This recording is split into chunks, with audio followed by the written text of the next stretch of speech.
that looks really cool, I want to go do stunts, or ooh, that looks really cool, let's go build props, or ooh, wow, animal handling, that sounds great. And I was like, oh my God. And all of us started running, and I just heard the director in the back, like, what are you doing? If you befriend the monster, maybe you're gonna like them. Maybe they're like a friendly monster, or they can be friendly to you. Finish the question.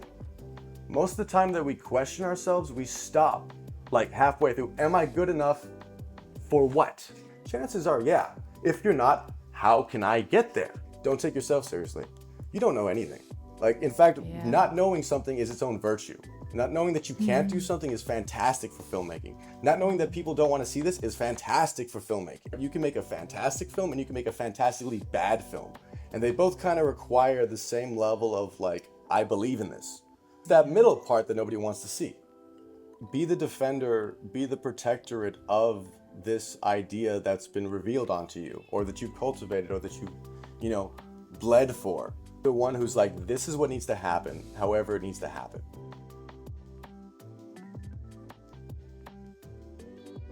Today we are joined by a writer, producer, and truly all-round filmmaker. And the first question I want to ask you, what is your actual artist name? Because we've heard about Eric Stern, also Eric Reno, and we know that you do have 4 IMDb accounts. So, well, I have one account. The credits get spread amongst all the different ones that share these various forms of the name. So I direct, or at least I used to direct under the name Eric Reno, and I've done crew work under the name Eric Stern, or Eric Fun Fact Stern. So there's a lot of different variations of that. And I've done a lot of different departments, so it's very easy to get pushed around, especially when these are independent films, or you come on for a day. It's a lot of things to keep track of. It's very easy for that one person to slip through the cracks and, be put on here or put on there. So, and, it's been like one colossal attempt to try to get them all, and then, all right, we're done. We'll figure it out when we need to. Exactly. And what is the name? Oh, so Eric Stern is my name, and it's Eric Stern. So Eric that's Stern. what you also want to have as your creative, like, artist and your name. It was more that I did a lot of, as a director, it's kind of different mentality going into it. And you want to kind of separate the work a little bit because especially earlier on when I didn't know anything and I started doing this, I thought it'd be okay. I don't want to have like all these crazy different credits. So naturally I do. But I wanted to really be able to kind of distinguish between this is something that this is my work, and then this is me working. It was probably not the best attempt, but what is, at least especially what is at the time. You only realize it after the fact because you either got lucky or you got really lucky. True. Yes. And you did, when we say all-round filmmaker, please tell us all the things that you've done around the years. I just really like to get my hands dirty. I like to learn. As a director, I wanted to know what it meant to say, okay, can we change the wallpaper? Or, hey, can we fly that light 30 feet up? Whatever it is that you're asking of your crew, I wanted to kind of know that. So I knew what my asks were, and I knew what you can push and where you should push. Because it's really about getting the best work. And you don't get the best work by just demanding things. You get the best work by understanding what you're doing and the people you're doing it with. And really, it's not about, one of the things that I've kind of struggled with, because I really want to do everything, was not doing everything. And I have to always, remind myself, these people are better than you. That's why you got them, And it's not, I love the conversation, so I always love their expertise. But when it comes down to it, I have to hold myself back because I love the process of doing it. I love, making art, and filmmaking has at least the potential of having all the arts in it. And so it's really nice to just get access to at least figuring out this new medium that you didn't really mess with before. And so I always have to kind of hold myself back a little bit because, that looks really cool, I want to go do stunts, or, ooh, that looks really cool, let's go build props, or, ooh, wow, animal handling, that sounds great, And then it's like, no, I want to tell a story. And these are all parts of it. And that's why I love film, is it has all of these parts, and you have to kind of bring a small country into existence and like win one war and then peacefully dissolve that country every time you make a film, at least ideally. Well, maybe not ideally, but you know, to achieve kind of this cohesion and culture would require this similar steps, I imagine. It's interesting when you're saying that, because I had the same thing, and then I was on set, and I love helping, and I love, you know, just being everywhere. And then as a leading actress, I was the guys at, you know, light department, and they had this huge thing that they set up to block the light or something, and we saw the whole wall kind of like kipping, like it was starting to fall. Yeah. And I was like, oh my God. And all of us started running, and I just heard the director in the back, like, what are you doing? You're the leading actress. Don't you dare touch it. And I was like, oh my God. Yeah, right. Sorry. But it's just something in you that you're just like, we need to help because, you know, but obviously, yeah. I'm of two minds with that kind of stuff, because in one part, I completely respect this is your domain. You're the expert here. You know stuff that I don't know, and I can very easily just mess something up trying to help. So I totally respect and get that. I also love seeing somebody pick up a sandbag who doesn't need to pick up a sandbag just because they know that it needs to be done. You know, so it's a balance. It's imperfect. It's hard to anticipate, but you know it when it's there. Like when you hit a good set, when you're telling a good story, whatever, when the stars align or whatever you luck into or bring about, you feel it. And it's all of a sudden there's trust, there's comfort, there's still conflict, but it's very much geared towards something. You know, there's an engine that's driving something, and everything kind of aligns to push forward. You know, not without conflict, not without, you know, friction, but there's definitely all of a sudden everyone's kind of going in their own way, the same way. And I think that's kind of really what you need to harness, especially with you working with a bunch of people in any capacity, whether you're directing a whole thing, whether you're just part of one department, whether you're a gopher between departments. It's very useful to be able to have, or to be able to give on both sides, to have that inch that's yours, that spot that's like, this is mine. And it can be anything. I remember being like one of the first films I worked on as a PA, you know, it's an independent film, not enough budget, trying to do more than they can. And they made a good film for it. And it was a great experience. But I remember specifically, it was like, okay, we have too many effects going on right now. Here's a fuzz box. Just go and mess with the TV. Just do this dial. Here's a little monitor. Like, look over the side so you can see the monitor that everyone's using. You have like that much of a view on it. But here, go ahead and do it. We need this and that. Otherwise, here's literally that inch. That's it. You know, maybe it's literally an inch of the screen, you know, even though it's huge, whatever. It's like, this is yours. And to give it to like a 17-year-old, 18-year-old PA at the time, was like, I'm finally making a movie, you know. I've been wanting to do this forever. And so I remember feeling that powerfully and wanting to keep that. Because when you give somebody something that they can make it theirs, and they put themselves into it, and that's kind of how you're going to get a better movie. And you can always cut it out, you know, if they put the wrong self in there. You know, you have the luxury of editing. Yeah. Oh, I'm a sucker for collaborative set, and I feel like when it's not like that, somebody's missing. Of course, it can be very efficient, you know, if everyone is doing what they meant to, but it's like so surgical, and you're like waiting in line when you can get your hands into the project.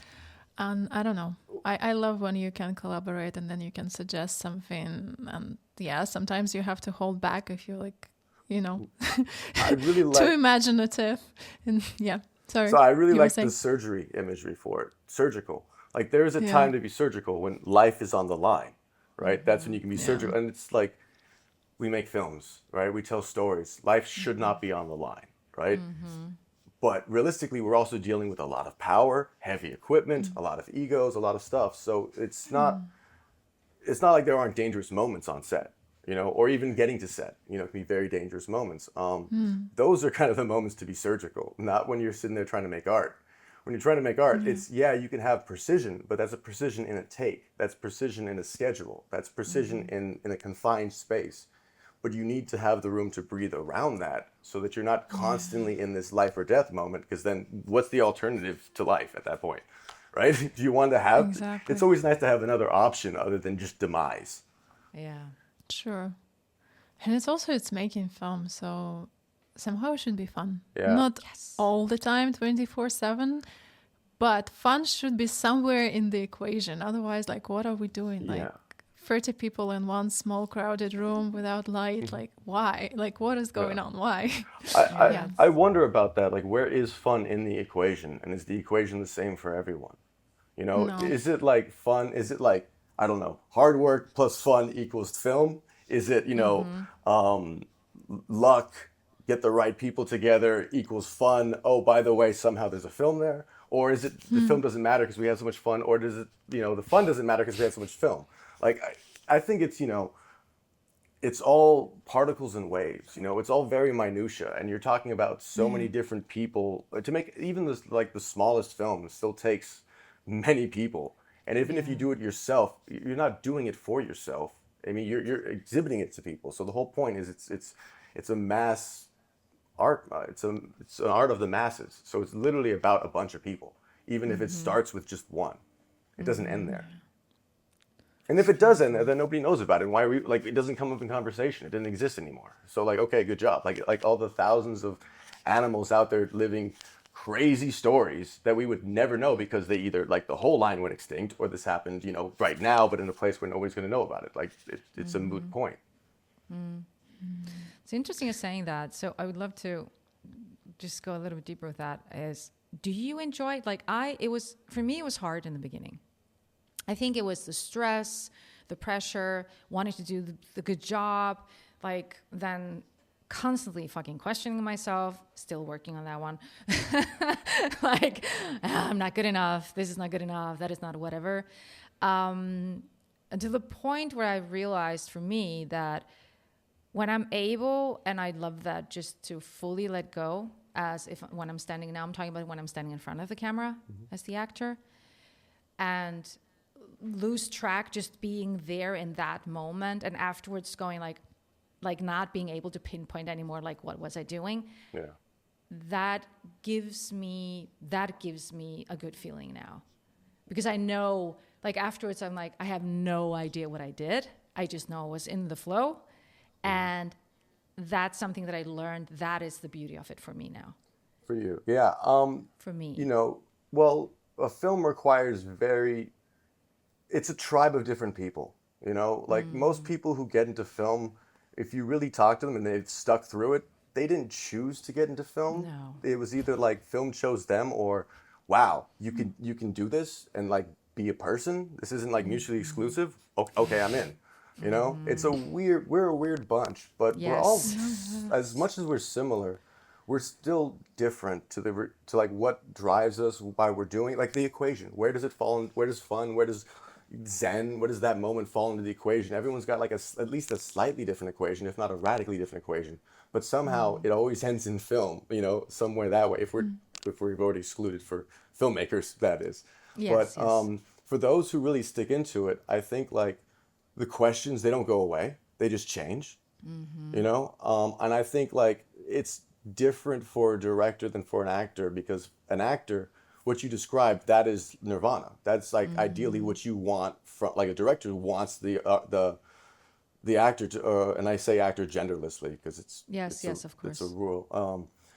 They want them to just become this other person, or a rock or a squirrel or whatever it is. They want them to become. They want this reality manifested, and if it's manifested so blatantly for the actor, for you, then it's for the audience, for everyone else. And being lost in that is being that. So much for that when you come back to not being that, there's the connection's lost. That to me is great. A director, it's a little bit hard to be that. Like, it's kind of antithetical. They're different brains, and it's not that one person can't do the other, or you have to turn off one brain or that. It's everything's different. There's 1,000 ways to do anything. It's what's your way or what's the way that works, right? And it can be multiple. Sometimes it's one, sometimes it's a million, but you have to do it to find out. But at least for me, I recognize, because I got into theater really early, and that's how I got on stage and doing acting was very much in theater, improv, all that stuff. And I remember I'd be on stage and I'd be having non-actor thoughts. I'd be having, they missed that like you. Ooh, they need to come in that. I was having all these thoughts of, like, the production or the actual, like, film. And then, you know, midway I'm doing a monologue. I go, oh, I'm a director. That's not good. What am I doing? Oh, I'm acting. Shoot. Okay. You know. So I think there's, it's different kind of, I don't want to say it's different brains. I want to say it's different minds. Because obviously the same brain can hold different minds. Yeah, So, yeah. and if you are an actor, you can direct actors if you've done it a long time, right? But do you have necessarily the skills? Have you developed the relationships to talk to a director of DP, talk to your editor, talk to your gaffer, even talk to like your producers, all these other people, your PAs even, just to like really know the culture you're cultivating to tell the story through the silences, through the parts that are not like necessarily on the page, but need to permeate around the lens to get through. Like you can feel when the actors are having fun. Yeah. You can feel it when somebody's giving their all for a role. And you can also feel it when, like, even though it's harder to tell, especially because, we don't see these people's faces, you can tell when somebody really nailed something technically. Did something technical that you don't necessarily can understand or appreciate, but in that moment, it's invisible and you are in that world, and the effect is just there. It's ubiquitous, and it's so much there that you're not even thinking about it. You're just feeling it and moving on. It served its purpose so well. And because that's not a face that's three stories tall looking at you, it's not easy to necessarily make that connection or to hold on to that connection after you have made that connection. Because somebody could tell you, hey, they made their own lenses for this shot, and you go, oh, okay, that sounds cool. And then you look at the shot and you're like, how did they do that? They told you they made those lenses, but at the time you're just going, wow. Yeah, that's actually.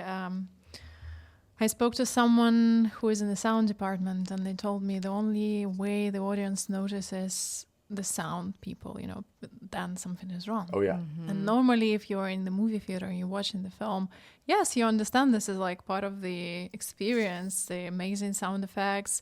You can clearly hear every line of the dialogue. Everything is like, it creates this atmosphere. But then you never think, okay, this is the person behind it, or like a whole team of people. You start thinking about it only when they mess up, when you cannot hear something, or, the sound effects somehow didn't match, or there is like some delay. And it's like, this is actually the true thing, is the whole department who is doing this. And technical stuff is, you feel it. Yeah. It's invisible. Well, they say, sound especially, they say that the audience will forgive bad camera work, bad performance, way before they forgive bad sound. It's so true. And it doesn't even have to be bad. It just has to like be not what they want. Off. Just off. Yeah, exactly. Just slightly off. And all of a sudden they can't watch it, or they can't do it. They can watch bad camera work and be fine with it. They can watch bad writing and be fine with it. If there's something to hold on to, if the sound's bad, they leave the theater. They can't get to that point. They can't wait and look for something to hold on to because, so, because of that. And it's not just that though, but that's like the best example of it. Another example that I remember my theater teacher telling me about was they were doing a play of the Titanic. And to show that the Titanic was sinking, they rigged a cart to by itself just go across stage, right? Great idea, makes sense, to interrupt them. But it also took, at least the story that was relayed to me, is that all of a sudden the audience was applauding the set, right? And so what was technically great took the audience out of the show, because they recognized something was technically great, as opposed to being in that moment and recognizing the technical greatness of it, like the greatness of it, not the technical part of it. That was on display, at least for the story. I wasn't there, I can't tell you, but the story resonates with me, that you don't want to applaud the set, but the set needs to be applause worthy at the same time. So it's this weird balance, and like when you can get, and that's what's different about like making like a real like film versus just, using cinema or using the mechanics to tell a story or to fill time. If you're around anybody for like, if you're in somebody's head for 40 minutes, you're going to find something relatable. They have to be really, really, really just like not paying attention to the universe for you not to find that. So if you can give the audience enough time, you're going to relate to anyone. If again, you give the material to do that. It's a two-part thing, material and time, right? Time to find the material and material to be found. But with technical stuff, it's a lot more of kind of threading the needle. You don't have the time to do it. If it doesn't work in the take, it doesn't work, I need to ask you something, because this is a very interesting question that we all have when we're working on our stuff and our, art and putting it out there. There's always these questions of, are you doing it for yourself and make sure that you like it, or are you thinking about the audience? And then, as you're saying, if you have them for 40 minutes, how do you, because today we have the phone, we have so much going on. Do you have them for 40 minutes? Do you have them for 40 minutes? How do you, do you take that into the equation when you're working? Do you think about that? And if yes, how do you hook them in? Because you need these first minutes to really hook them that they want to stay with you, right? You don't even have those first minutes. Yeah, you have seconds. to hook. No, you don't have seconds. You have to hook them before they show up. Because as soon that's the $1 million question. A lot of it is cultivating some sort of aura around it. If you notice the films, the movies that are actually selling, they have a campaign ahead of, and they've always had advertising campaigns, but their campaigns have shifted now. Very much, they're targeted at, they're micro-targeted at certain people, certain groups, and they're trying to cultivate a feeling that goes along with it, some sort of thing that you can only get either at the theater or by being the first people to see it. Right? There's this other thing attached to it. It's not selling the movie. It's selling something that the movie can do. At least the ones that are making the money. Really good. Right? Whether or not they're making art, that's a different question right now. Right now we're talking about getting people to to give you a chance, realistically, right? And so the ones that we say they had a chance are the ones that people are talking about, right? Because they clearly had a chance to talk about it. But most of that there's a finger on the scale for that. So as an artist, you have to recognize that you're fighting against multiple industries that allow for these ones to get through, because they're kind of guaranteed to go through. Because that's why they put so much money. First off, that's why you're not seeing anything new, is because they want to get things that already have a market, that they know are going to make this much, so they're not going to risk it with anything else. Or they'll risk it with 2 other films. It used to be very different. There used to be, let's pretend they made a studio made 9 movies a year, right? They'd expect to make their money back off of 4 of them, the summer blockbuster, the Oscar pitch thing, maybe. But afterwards, they make the money from that. The Halloween / winter ones, and then the spring one. It's seasonal, right? You get it 4 times a year based off of this, and they're going to put that money into that. But they're still going to make 5 other movies. The one that they might possibly make their money back. Who knows? Maybe this is the Oscar one, so they're going to put some prestige into it. And maybe it doesn't get back right now, but they get it because they've cultivated talent, and now that person won an award, so their next movie's worth more, right? Old model doesn't exist anymore. That's why they're not cultivating stars anymore, because they don't need to. It's a different model. But I only bring this up because we have to recognize that as independent, as starting filmmakers, as filmmakers who are trying to just tell stories, not necessarily go through that level of industry, we're fighting against this. Because we have to fight against the culture that they're creating, because it's so ubiquitous. We will not fight. We have to acknowledge that it's there, right? And we have to not kid ourselves and not delude ourselves and not blame them for being there. Recognize the situation and try our best to speak in that situation, speak to that situation. Because I'm sure every filmmaker has got an opinion about where the state of filmmaking is right now. Yeah. Right? And I'm sure it's not oh, it's fine. I'm sure it's very much well, here's an example, and here's a strongly held opinion that I don't necessarily want to tell because it's very strong, And, so to kind of get back with this whole thing of well, what do we do to get their attention? Yeah. Right? You gotta play all the sides. You have to get their attention before you can get their attention. Or you have to make this something that it's a statement on something. If I see this, I'm this kind of person. And I value being this kind of person. And that can be, unfortunately, anything. It's not just good stuff, right? It's I'm going to do this because it'll piss off these people. That's a lot of people these days are just doing things because it'll, in their mind, piss off somebody that they'll never meet, right? And I try to be not just pissed at that, because it's very easy to be mad, but it's kind of the same. It's the same or it's a similar mechanism. That is why kind of I got into film in the first place, right? Like I'm not doing film to piss. I mean, I'm sure some of my things are to piss people off for sure, because people That's need to be normal. pissed off about some things.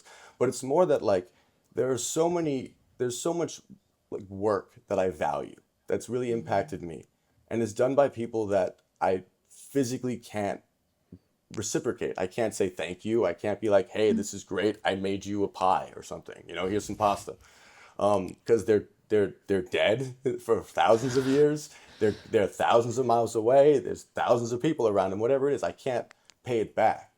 But that mentality leads it to pay it forward, right? I can still be like a link in that chain for somebody else, and I can't. And like they didn't know who they were trying to piss off, who they were trying to inspire, right? They were just trying to do this because they felt the need to do it. You know, just like most filmmakers feel the need to make film. But most artists, most people who are suffering for their craft, they do it because they need to do it, not because they want to do it, right? Yeah. They want this other thing.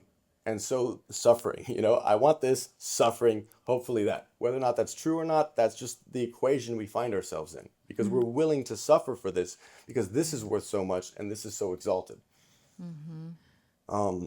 So, you know, back to what do, right? We do what we do.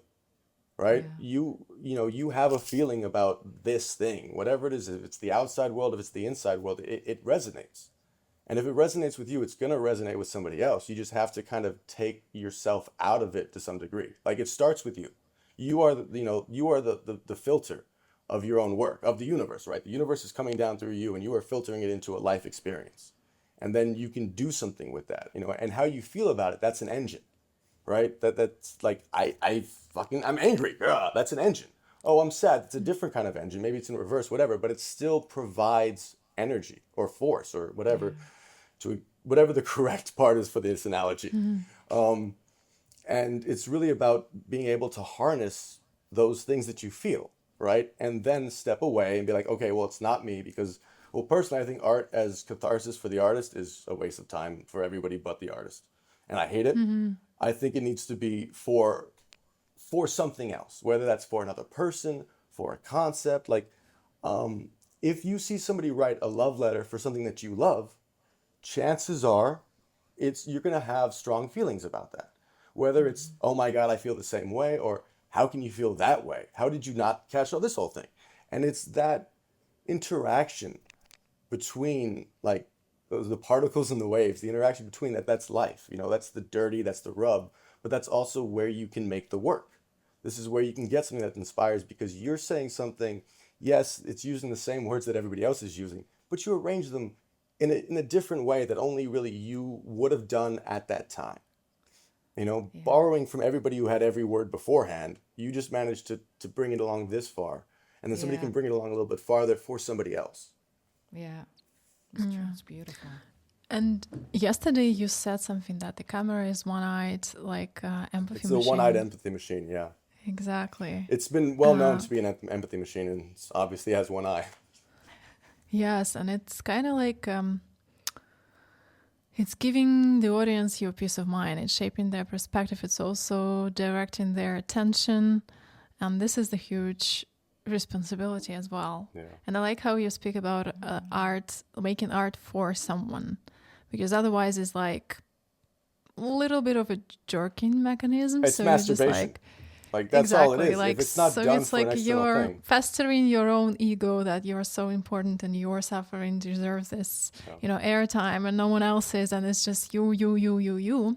How do you reconcile then this need that comes from within you to make art, and the art that obviously it's your perspective, that's something that you feel deeply about, same time like what the audience needs to see, where the seat of it all for you? So take the work seriously, not yourself.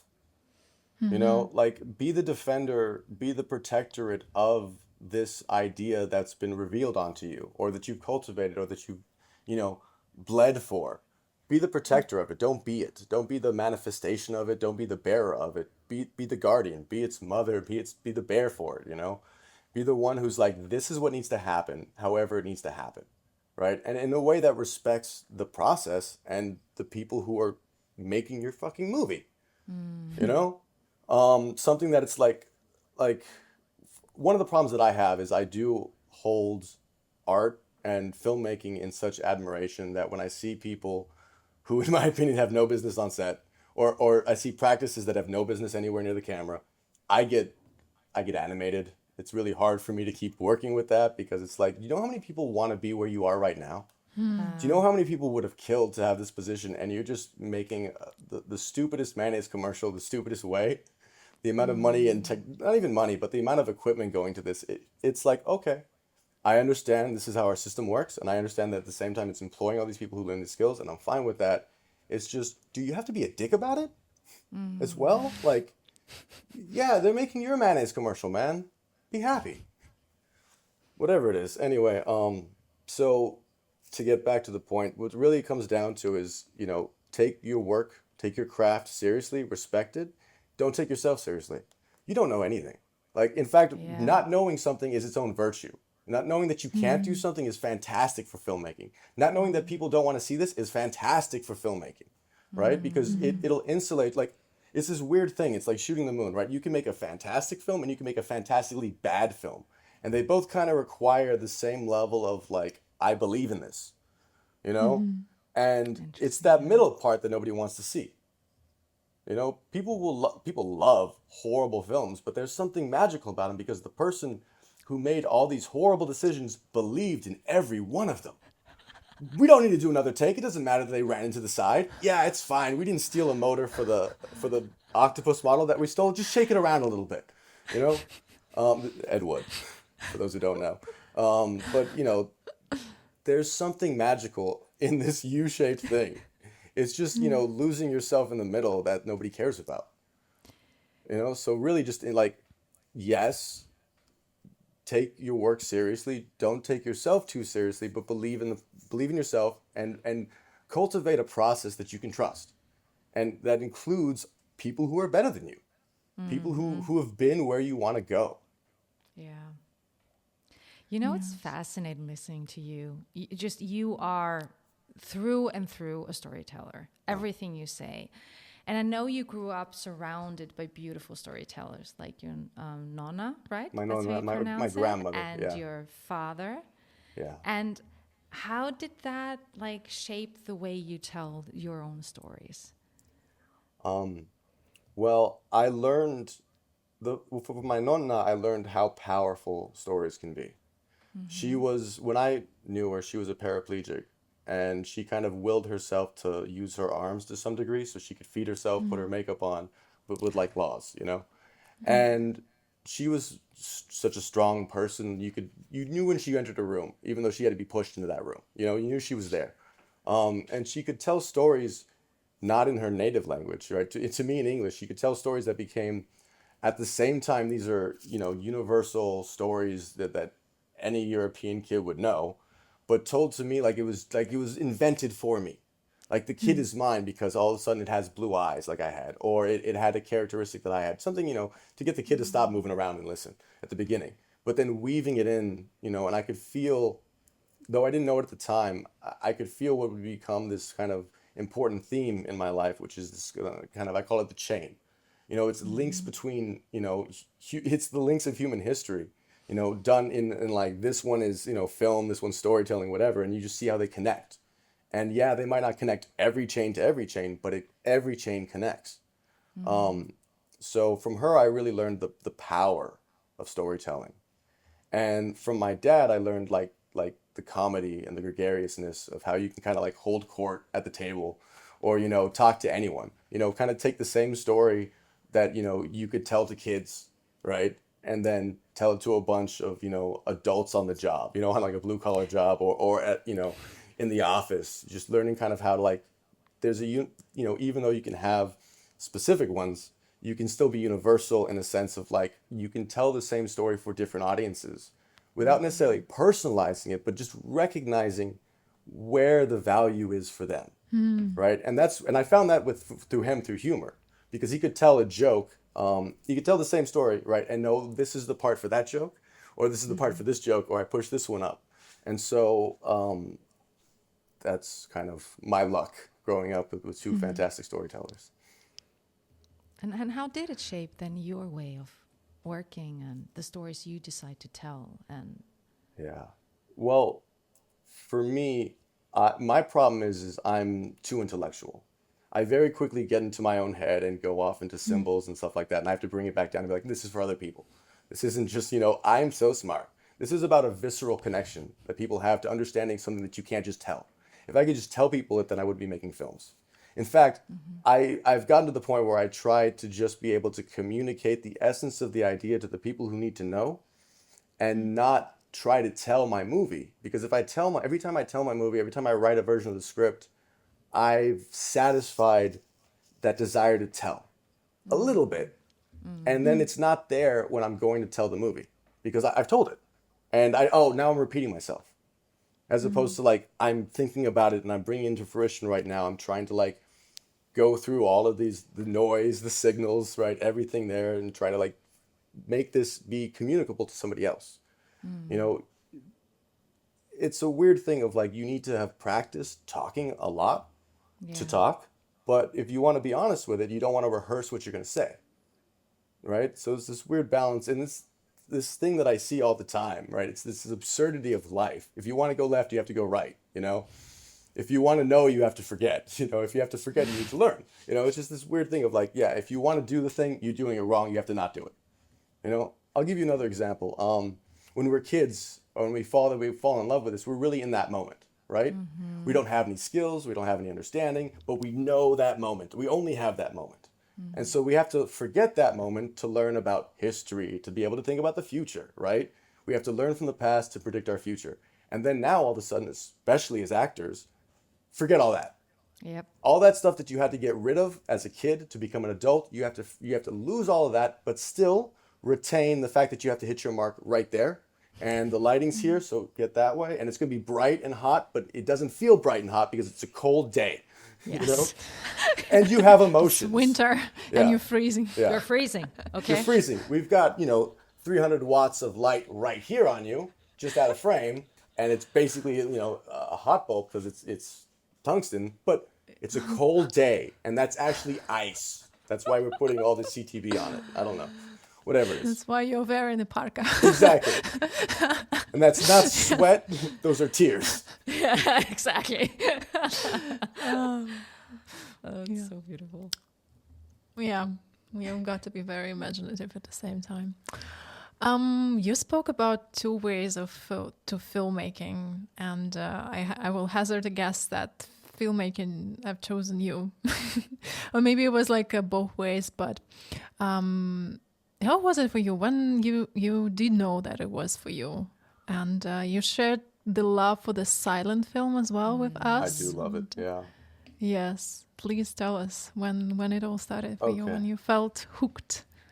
Well, it's hard to think of a moment that I didn't absolutely love storytelling, cinema, that kind of stuff. But I can definitely think about anchor points. Or if we think about it like rock climbing, I can definitely think of there's a good hold there, and that's where I was able to take a brief respite. Or that's when I did like a great, move, whatever it is. I can think about my path more than I can think about like the start. So I remember I was lucky enough to be able to go to Italy a lot as a child. And growing up and bouncing around between two different places, you want to hold on to something that's both places, And one of the things that I could see regardless was, for some reason, my family in both places had VHS copies of Laurel and Hardy, of Charlie Chaplin, of silent films. So, and, that's something that it's the same, right? And it's not dubbed, so I'm not listening to somebody else talk and going, wait, why is that? It's just words. And I couldn't read anyway, so it didn't matter if those words were in English or Italian or in Chinese. Okay, those are words, I don't know what those are, get back to the pictures, right? So I fell in love with that visual medium, and I loved that I could hold on to it. And then another defining moment was like 95. I was like 7, and I think my mom at the time was pregnant with my sister and was like, get these kids, get me and my brother, get them out of the house. I need a moment. And so my dad, I don't know if this was planned, I couldn't know, but I have a suspicion it was like, all right, let's figure something out. Because I grew up on near Fairfax, and this theater was on Fairfax.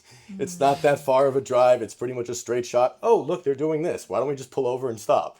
And there was a silent movie theater, which unfortunately has a crazy history. I actually recommend you guys looking into it because it's a crazy story for another time. But at the time, it was the silent movie theater. And they were doing Buster Keaton's 100th anniversary. 100 years anniversary. Words, I'm good at them. And they were showing a bunch of his films. And this was like presented. There was the owner at the time who was this like flamboyant, well-mannered, very wonderful person, came out, gave an introduction. There was an organist, so it was all live music. And I fell in love with this man, again, like this just brilliant physical comedy, but just some of the best visual storytelling I'd ever seen. And it's like, this guy's 100 years old at the time. I'm like 7, like, wow, it's 100 years old. Thinking these movies are 100 years old, not like 70, but like the oldest things, wow, they can still survive and still touch me. Really just like get in and like hold on. So that really had an effect on me, to the point where the first movie I made, I'm like, oh, it's a silent film. I have to do a silent film. Like You did a silent film? I did, it. yeah. Well, I did. I've done a couple. I've done more than one. I recommend for people doing films to start with silent because A, you don't have to worry about sound, and B, Yes. it forces you to tell a story of it. It forces you to make a movie, right? Whether it's a good movie or it's a bad movie, you have to tell visual languages. You have to use visual metaphor. You have to control the eye. These are all things that get harder once you introduce dialogue. They get harder once you introduce background sounds, because the whole thing is about shaping and controlling attention. And, when you have color, when you have complex camera movements, when you have CGI, all these things compete for the attention. So start the way that humanity started with filmmaking. Simple. Silent movie, do a chase scene, do what you need to do to tell just a basic story. And then it's the same thing. There's just more. That's it.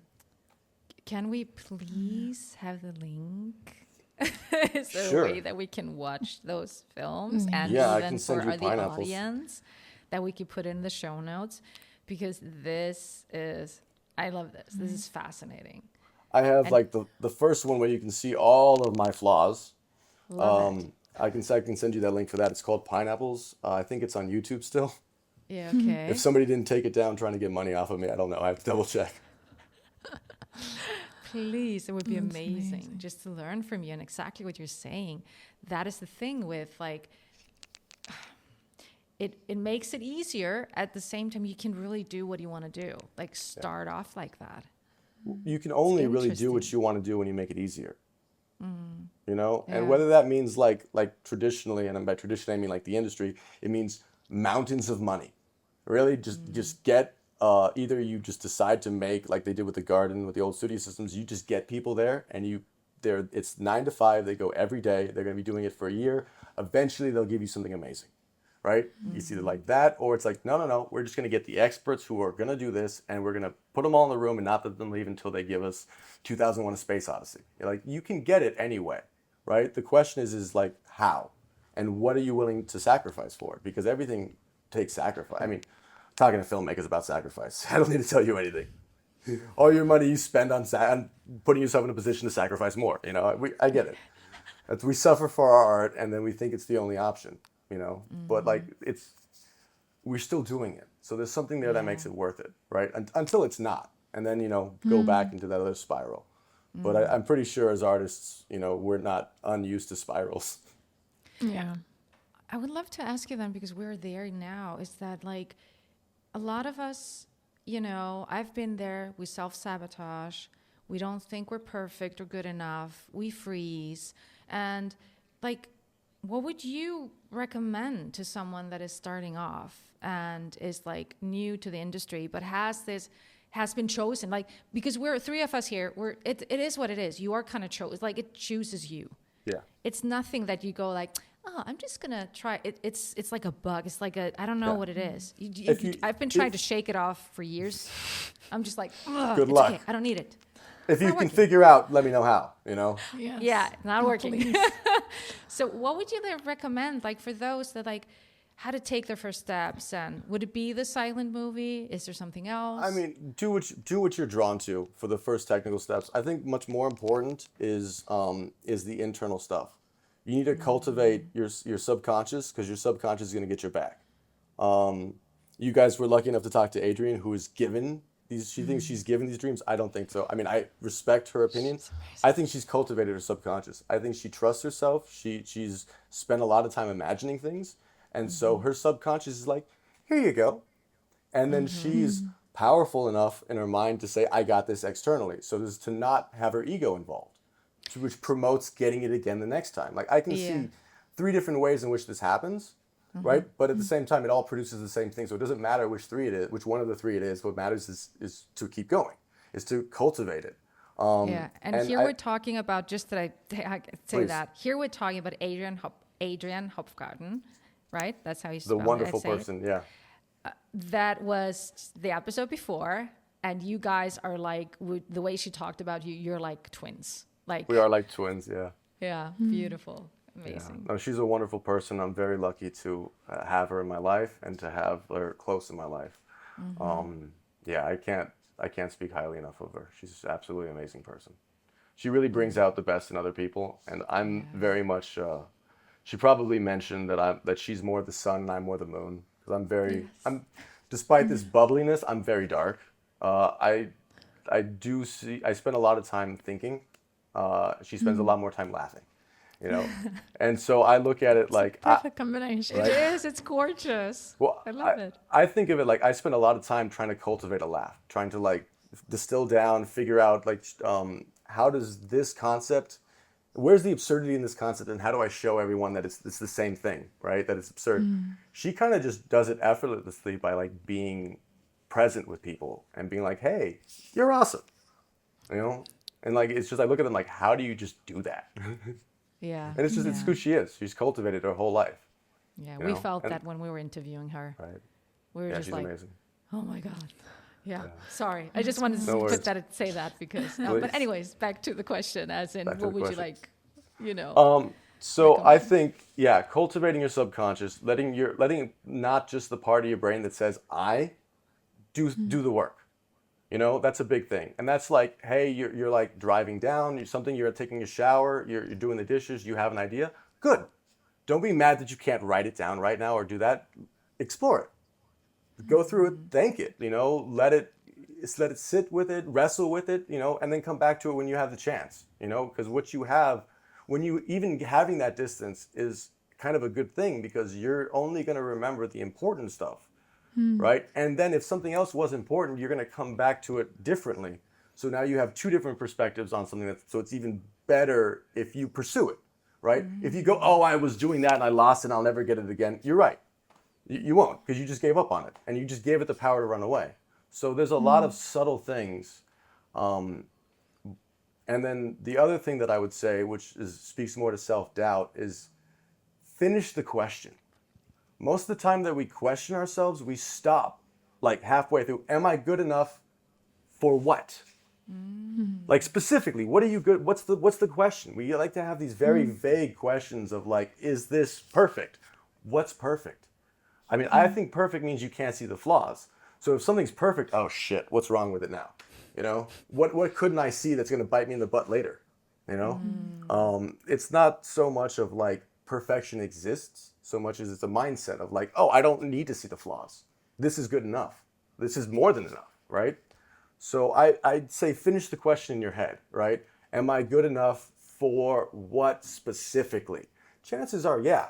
If you're not, how can I get there, right? Because it's much easier to be good enough at, I don't know, chess, right? If you're good enough at chess to beat a pigeon, right? If you're good enough at chess to beat your sister, if you're good enough at chess to beat a master, that's something you can do. But you'll never just be good enough at whatever if you never finish that question. So, and It's that, ambiguous, yeah. right? And so you can kind of, we find, if you start to look for it, you find that question exists everywhere. Nobody finishes their questions because it's implied. And there's a lot more power in an implied question than there is in a specific question, which is why I say, take away that fucking power. Because that's the power over you, it's the implication. It's the fact that you're giving it, you're not showing the monster to yourself. You're leaving the monster out of frame, and that's why it's terrifying. But as soon as you put the camera on it, you see, oh, it's a latex mask. Oh, it's CGI. Oh, the lighting's not right. Oh, he's wearing a watch.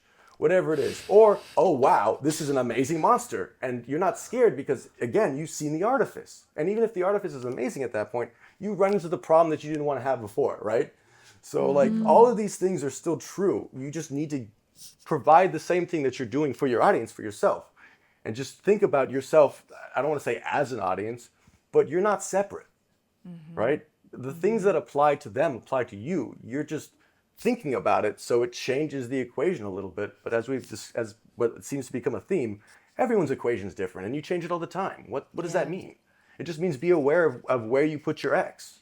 I love that, Larry. I love that. Finish the question. I think that's something that I'm going to start cultivating. I am going to start cultivating that.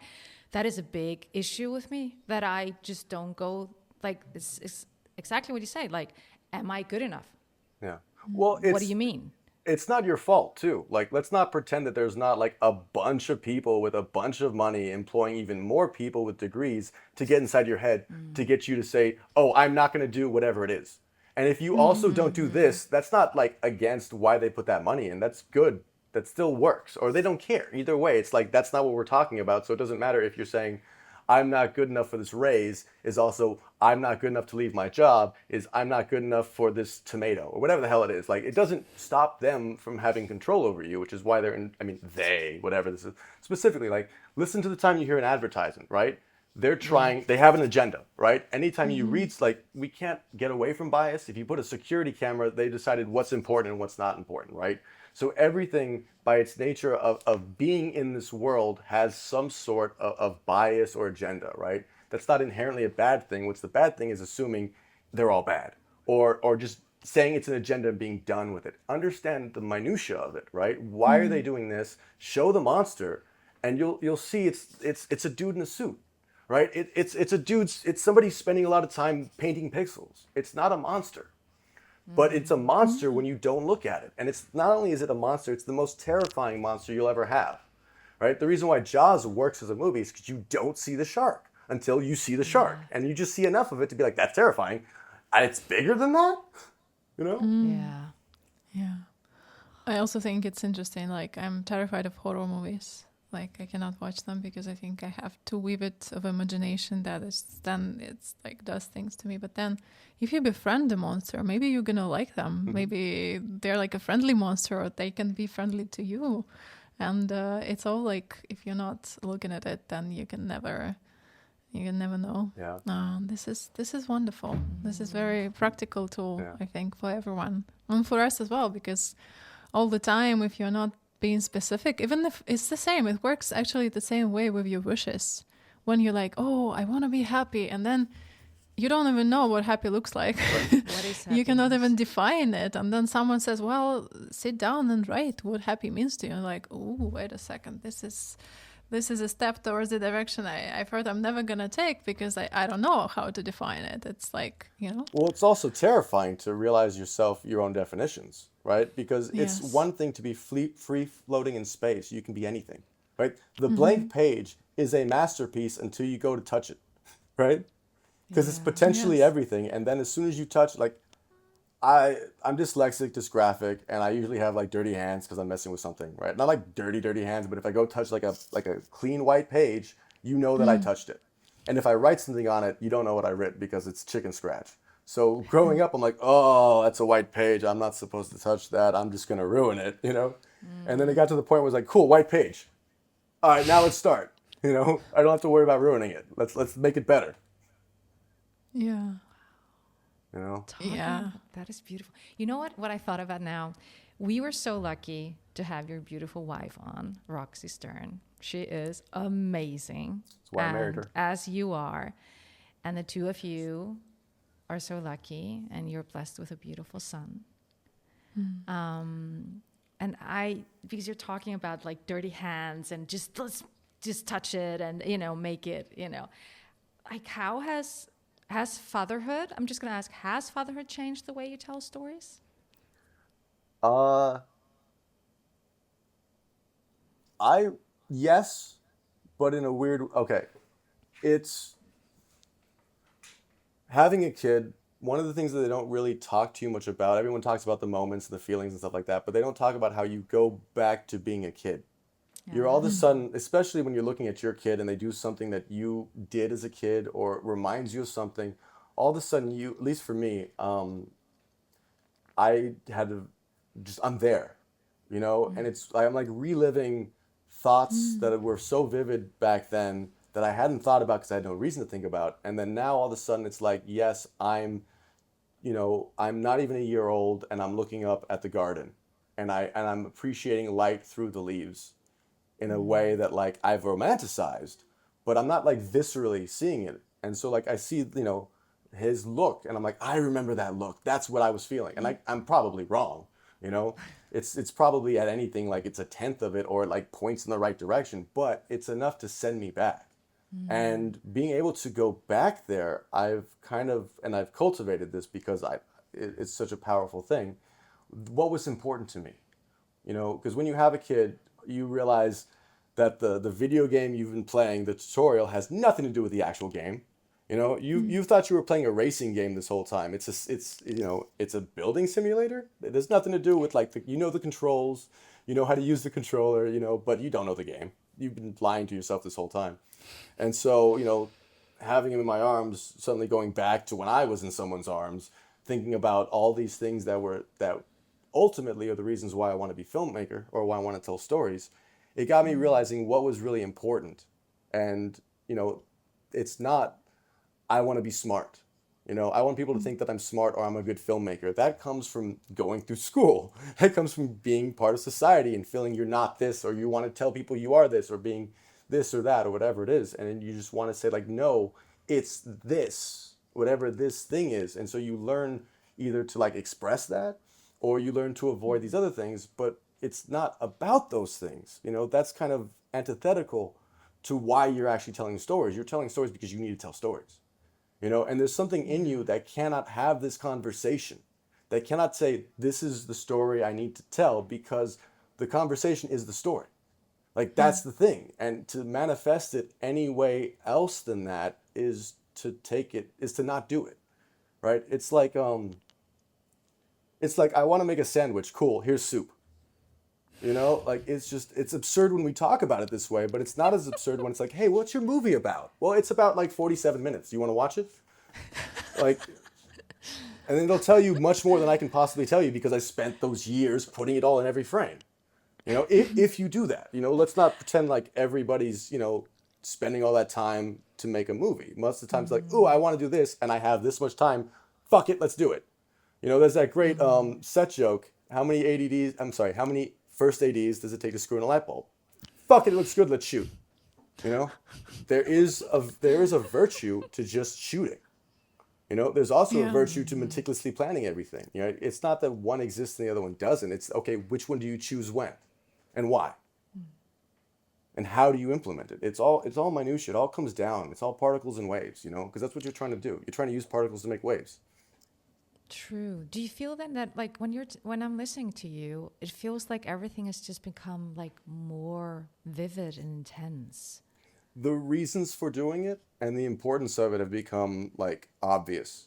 That's kind of why I guess it hesitated to say it, because it's not like I went from, going, I only want to do, hard R action movies to like kids movies. It's not that kind of like aesthetic difference. Kind of like the tones and the needs are kind of the same. It's just I've lost a little bit of the anger towards the outside, towards the process, towards all these things, which is totally justified in being angry because, your life hurts you, right? And you go along carrying these scars, just waiting for your chance to, I don't know, either rectify them, put scars on other people, or stop anybody else from getting those scars, or some variation of that. But you have something that you want to do because something happened to you, right? Yeah. And that energy it's valuable. It's important, but activating. But it can also be consuming, right? And at what point are you just fuel for your own fire, right? And at what point is your fire fueling something, right? Like, at what point are you using the fire to, I don't know, boil an egg? And at what point are you just burning fire, just making fire, right?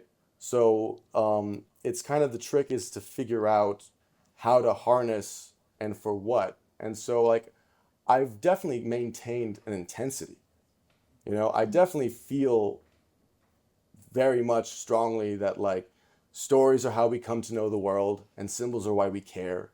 And this makes it very important to be a good steward of stories and to let people know how powerful symbols are and how they're, like, either misunderstanding it or how they're not aware of what symbol they actually, or all of us, right? Like, symbols are very powerful and very dense. So it's multiple things at once. So at any given time, we're all getting it wrong, right?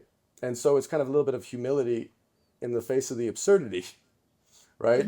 That and that's kind of something that I've always gravitated towards absurdity for many different reasons in my life. And now I'm coming back to the absurdity because of that childlike wonder about it. Like, absurdity is kind of your first magic. The first time a kid really laughs is because something didn't make sense, and it didn't make sense in a funny way. What? You're sneezing? But you don't need to sneeze, right? Whatever it is. Where'd you go? You're still here. Oh, that's silly. Whatever it is. But that is like the essence of laughter, is like, wait a second, this is not, but it is, right? It's some sort of absurdity, right? And the universe is nothing if not absurd. So it's kind of like, I went from being like, it's all absurd, fuck the world, I'm going to show them with knives, to like, I should use feathers. That's a better way to do it. It's beautiful. It's beautiful. You take my son. Thank you, son. Yes, exactly. I've recently spent some time with my friend's child. She's 2 years old. And it's amazing to just observe her. I don't know, it feels like children and grown-ups are like, they're not the same species. I don't know how this works. But before I didn't, I don't know, I don't have children. I don't have around a lot of friends with children. That's for the very first time. And it's so curious to see how she does anything. Yeah. Like, it's mind-blowing. It's almost like it fills you. I understand what you're speaking about because it fills your own cup. You're all of a sudden becoming more invested and interested in small little processes. And I think for filmmaking, it's what we want, because it's very visceral, it's tangible, it's something that you can only feel. And if you apply logic to it, then it like ruins. It crumbles. Pretty much everything. It's like spoils the whole process because there isn't. It's absurd. There is no logic in doing any of it. Well, you just need to. But that's the beauty of it. You just need to apply a different kind of logic, an absurd kind of logic. Yes. You know. Exactly. If you're going at it with your, I don't know, corporate or your adult logic, it's not going to add up, and it's not going to be, you know, the numbers aren't going to be where you want them to be because you want the numbers to be somewhere. As soon as you abandon wanting it to be, you're a kid, right? What does a kid want? A kid wants what it wants right now. That's it. You know, there's not like, I will eventually want this, so let me think about that. If we can get a kid not to eat a marshmallow for 10 minutes, he's a genius, right? Like, that's how we look at it. And I think there's a term called neoteny, which is borrowed from biology, which is the retention of juvenile traits. But I think it's very important socially, of like, you need to just keep childlike traits. You need to fight and hold on to them as much as possible, because that's closer to true nature, this is absurd. That's closer to what you actually want to be than whatever society tells you. That's going to make you happier. And yes, you have to like not just be a little toddler throwing a tantrum all the time, but you need to be honest to that toddler inside of you and be like, I feel like throwing a tantrum. I'm not going to, because it's not going to help me, but I'm aware of my feelings. Or I need to throw a tantrum. How do I do it? I'm going to do it in the form of art. I'm going to do it and I'm going to do it with a drum. I'm going to do it with a paintbrush. I'm going to do it with this chicken, you know, whatever it is. However you want to do it, like that's what I'm talking about with, like, you need to have this need to talk about stuff, and ideally not talk, but to be able to communicate that which words fail, either by using words to point out how they're failing, or by using images, or whatever your medium is. You know, we're filmmakers, so I'm going to say use images, right? Use the cut, right? Remember, 1 + 1 = 3, and use that 3. You know, don't worry about making, you know, all these like. So let me go back a little bit. The problem that I'm having, right? I know you need ones. 1 + 1 = 3, and I go, what if we throw a 2 in there? And then I have to figure out after like, shooting the thing, oh, that's why you don't use twos. You use ones. And so now I have to divide a two from a shot. Good luck with that. It's possible. It's a lot of work. And mostly it's a lot of work on yourself. Because the first instinct is either, well, I'm horrible. I should not have been allowed to have a camera. Why did I do this to myself? There's so many undeserving people. I'm not. And you just bury yourself in these short questions. Self-pity. Right? Not even self-pity. It can be anywhere from self-pity to like just debasement, Yeah. But that doesn't serve anything, right? What serves is, oh, I made this mistake. I did this. Why did I do that? Oh, I did that for this reason. Okay. In the future, to avoid that reason, I need to satisfy that reason separately, right? I want to throw in twos. Okay, why do I want to throw in twos? Because I want to show people I'm smart. All right, everybody, I'm smart. Cool. I told everyone that. Now I can worry about a movie. Well, am I actually smart? I don't fucking care. That's not the point. The point is I had the need to let you guys know that. And so, okay, I did that. Silly, right? I used the absurdity of it. I can let it go, right? I can now focus on what I need to focus on. I need to focus on turning twos into ones because I was stupid enough to think I was so smart that I could use twos, right? Now I'm smart enough to realize I need ones.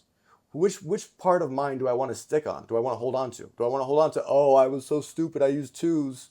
Or do I want to go, okay, I know that 2 divided by 1 is 1, and 2 divided by 2, wait, no, that's not true. 2 divided by 2 is 1. So I need to take off these 2 to get the 1, right? See, look how smart I am. I can't even do basic math. But either way, I know I can use that half. If I can get that half, I can get that 1 either way. So like either way you do this, you can mess up into the right success if you keep going. If you realize what mistake you made and what remedy it means, right? I just made a math error, right? I just went, if you divide 2 by 1, you get 2, or you get 1, right? That's not true, right? And I go, okay, let's switch it again. That's how you get it. Okay, well now if I have a 2, I need to start adding halves. I need to times it by half, or I need to divide it by 2. Now all of a sudden, I have 2 ways to get to the same answer, as opposed to, oh my God, I made a mistake of math. In front of all these people, I can't do basic math, right? Now I found out that there's actually 2 paths to get to the same answer, right? Like that's the mentality you need to have. You need to be stuck in the place that can move you forward, not in the place that buries you. Or in the place that's like on the mountaintop saying I'm amazing. Like those 2 places, they get you nowhere. Yeah. So it's like make mistakes, make a lot of mistakes, and keep on going. Yeah, once you made a mistake, good, make more. Like just learn, like you're not gonna learn. You can memorize, you can teach somebody everything they need to know about filmmaking in like 3 days, right? But it takes a lifetime to understand what you need to know to filmmake, right? Because it's always going to change too. And the film that you want to make now is not the same film you want to make in 10 years, even if it's the same film. If it's the same script, you have different things. Hopefully, you have different things you want to say. Even if it's the same thing, you found a different way to show it, a better way to show it. And it's really about like, not succumbing, to the valley or the mountain, and just keep on your path, recognizing that that's the point. The point is the path. It's not it's not the destination, it's the journey. Yes, all those are cliches because they're real. There's the cliches because they're so valuable. Everybody wants to use them so that they don't think of their own stuff because that serves the purpose. And then it serves the purpose so much that it no longer serves the purpose because instead of hearing the truth behind the cliche, you hear cliche. I'm done. Done thinking. It's a cliche. Moving on. And so the symbol changes. So then you need to refine your symbol, which is great because that's what we're here for. That's what artists are. We are symbol makers. We go, oh, well, this symbol that was this the whole time is now this, and they're not seeing it. So if we can just, right? Either we can show the transaction, or we can show it's a brand new different symbol. What was circle is now square. What was a triangle is now a trapezoid, whatever, and they're all going to move. That's the beauty of it. They're not fixed. It's not like, in any art, it's not like a G note only means G, and it's only going to mean this thing, or this chord is only going to mean happy. No, it's the combination of it that really leads to it. Because, like we're talking about with film, 1 + 1 = 3, right? We need to get those ones. And how do we achieve those ones? With focus, with lighting, with camera movement, with acting. It's just ways of getting your attention. I keep rubbing my nose, you look at my nose, right? That's a way to get attention, kind of stuff like that. But to be able to use that, so you go from this one to that one equals that 3, and that 3 you brought to it, So it's different from you than it is for you than it is for them, and so it's fresh if they're able to make that 3. So your job as a filmmaker, as an artist, as a steward of this idea, is to really define your ones and put them together so that the other person can make the three, or the cut makes the three. And it's universal, you know, and everyone might have the same ones and get to the same three this time for just this moment. And then you can use that, because now that three's become a one rather than a four or whatever. You know, it's become its own self-contained idea. And now you built that symbol. Now build off that symbol. Don't like abandon it. Don't like say, okay, we're here, we're done. You have made a step. Make another step. Use that step to make that step. You know, again, climb that mountain. Don't sit in the valley. Don't pretend you're at the top. Keep climbing. That mountain's much bigger than we can ever see. And it's beautiful the higher you go up, you know? It is. Yes. Wow, Eric, this has been amazing. And like we've said before, but we need to get you again back. Continue this conversation. So much to learn. Just as you said, ask the question. Like that one. Yeah, is finish asking the question. Finish the whole asking question. The question. The whole question. As specific as you can be, because then you can have a specific answer and you can work with. Even if you're wrong, you're specifically wrong here. Yeah. I am so taking this with me. I'm so glad.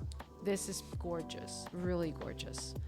And I want to thank you so much for this, just for your precious time and everything. There's so much you were saying that I'm just like, wow. But I think it really, for me, the favorite one, ask the whole question.